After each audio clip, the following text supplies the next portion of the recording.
আমাকে বলেছিলেন উনি যে তুমি আমার কাছে থেকে গান শিখবে। তারপরে আমার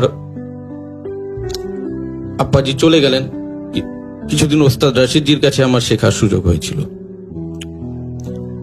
তো রাশিদজি পরে এখন বর্তমানে রাশিদজি তো কিছুদিন আমরা ওনাকে হারালাম, মানে এবং আমার মানে আত্মা গুরু যেটাকে আমরা বলি, মানে মার্গ দর্শন যেটাকে বলি, সঙ্গীতের যে মার্গটা, মানে আমি ওনার গান শুনে প্রথমত, এটা আমার বলা হয়নি, এটা আমি রশিদজির গান শুনে আমি গান বাজনার মধ্যে আমার এসে আসা আর কি।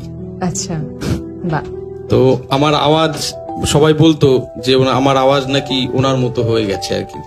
তো আমি ওনার কাছে সেইভাবে প্রথাগতভাবে শেখার সুযোগটা পাইনি, উনি ভীষণ ব্যস্ত থাকতেন। আশীর্বাদ পেয়েছিলাম অনেকবার, ওনার সাথে ফোনে কথা বলার সুযোগ হয়েছে, গুরুজি এইভাবে এইভাবে। তো এখন বর্তমানে আমি কিরানা ঘরানা